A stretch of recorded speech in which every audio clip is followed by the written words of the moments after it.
Hello, everybody. This review is on The Fall Guy.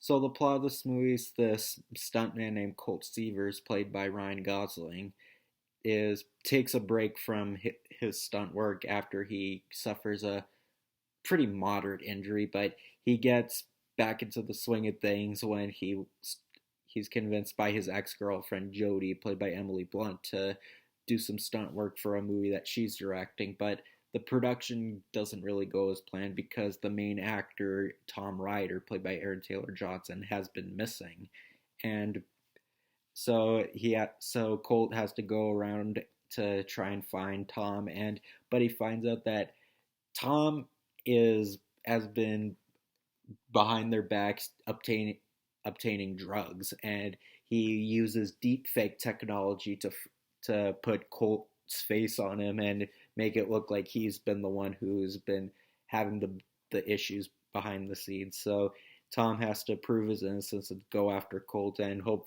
while going on a adventure with Jody while learning how hey sometimes stunt work can be quite intense in movies, but it's very intense in real life. So they go on a big journey, and a whole bunch of twists and turns come their way.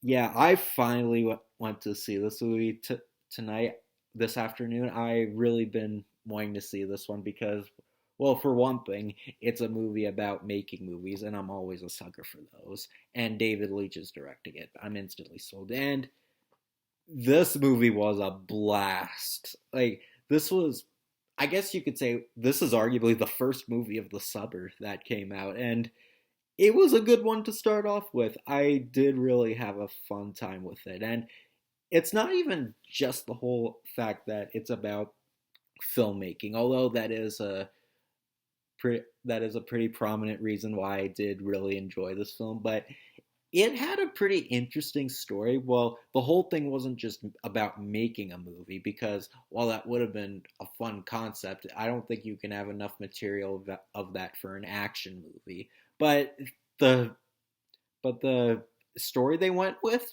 it's really good. You get a lot of great chases, and there's it kind of more so like has a lot of commentary on the stunt work industry, and they even acknowledge something how stunt people work work hard for their jobs in movies, and they even what there's even one scene where they mention Oscars because you know how there's all that debate of whether the stunt work should get Oscars or not. There, hopefully that comes into traction, but they do discuss that in one scene in the movie, and even just without the stunt work, even with all the like the characters are both really good. I think Colt is a he's not just a basic, tough stunt man who wants to do it all.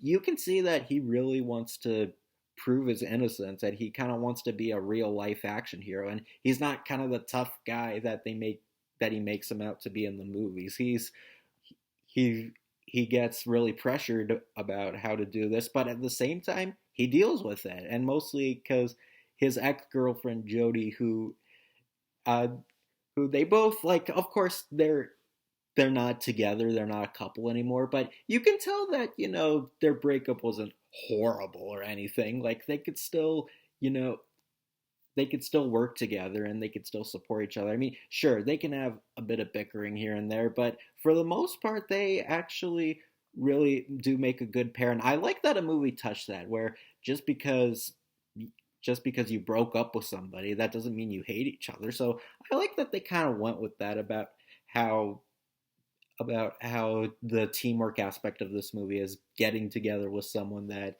you used to be with but not anymore. So, and there is quite a bit of twist in the movie. There's not as much twist as like Argyle, which yeah, I did see Argyle. I haven't reviewed it. And while I liked Argyle, but I admit like the lots of the twists just felt forced. Like there was like a twist like every 5 seconds, so the script was a little bit wonky. But this, it was more consistent. It's not so the twists and mysteries that make the movie.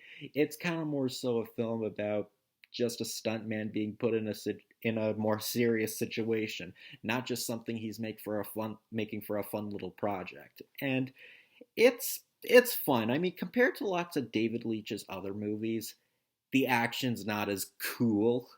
I guess is the right word. Like, there's not a lot of over the top, fast paced stunt work like you see in his other films. But I, in a way, I think that works with this movie because, for one thing, it makes it gives him a different kind of project. Like the fight choreography and stunt work isn't really like his other films. So I think this really makes the movie stand out in his filmography. And two, the movie itself is about filmmaking and stunt work. So you want it to look more real and practical. You don't want, fast furious type stuff throughout the whole movie. So I like that they kept the stunt work a little more down to earth, a little lots of the fight work's a little more practical. So I do like how they kind of toned down a bit with the over the top action. I mean, there's still like a lot of explosions and stuff because obviously they deal with like lots of scenes in this movie involve special effects and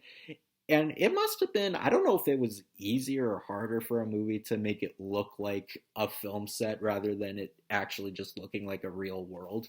But it was, I can't, but either way, whether it was easy or not, I think they did it pretty good. And I do like how a film focused on a certain aspect of filmmaking, the stunner, because they even there's even some parts where they deal with the stuntman having to do a scene over and over again, which yeah, retakes are kind of an annoying thing when it comes to filmmaking. So it's fun that they touched on a certain aspect, not particularly just the acting and stuff. So it's a it was a fun film with some pretty good with two very good leads and a pretty interesting story and a lot of and some pretty good action when it was there. So the Fall Guy, and apparently this was based on a TV show, which I've never heard of because, well, I wasn't born yet when it came out, obviously. But I mean, I can't say for certain if you've seen the TV show if you'd like this movie, but if you like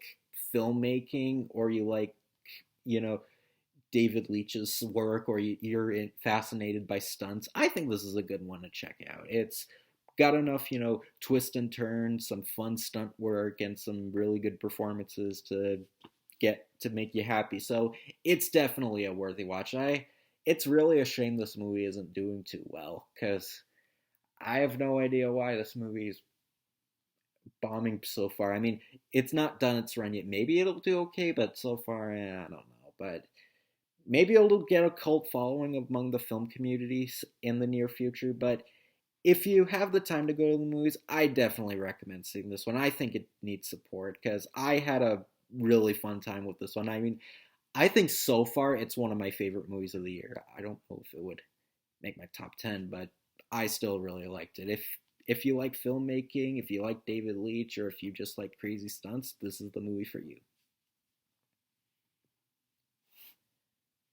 The trailers I got Beetlejuice, which it was the teaser trailer, like the first trailer, not the new one.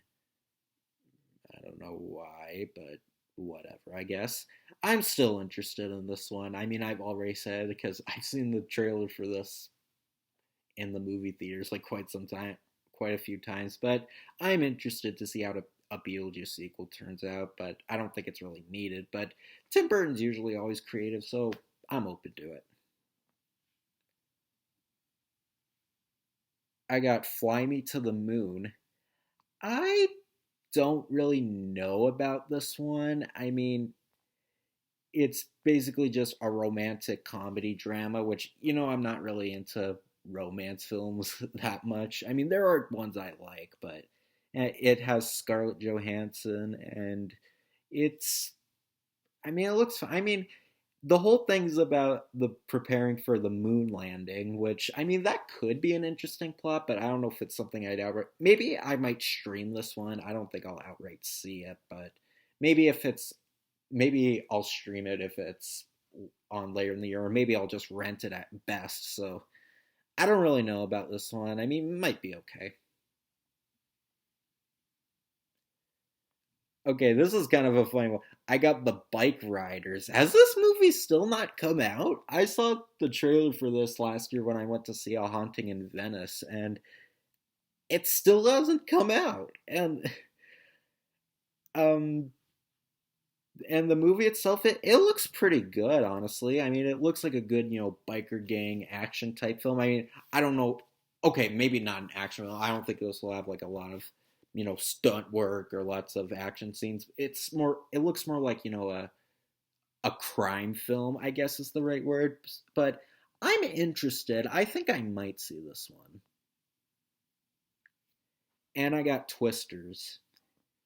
I still haven't seen the first Twister. I don't really know if it's any good. I don't know if it's just a movie that's was only a big hit because it had such cool effects. I don't know if it's cheesy or maybe I'll check it out sometime or not. I did see Nostalgia Critic's review of the first movie.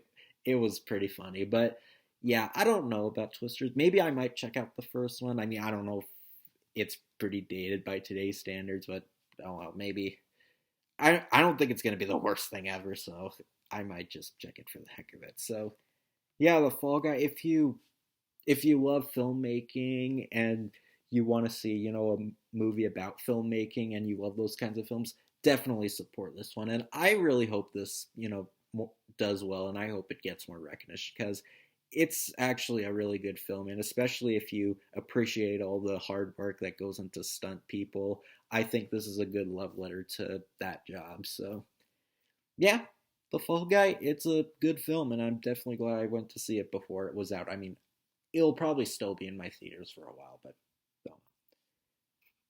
Bye.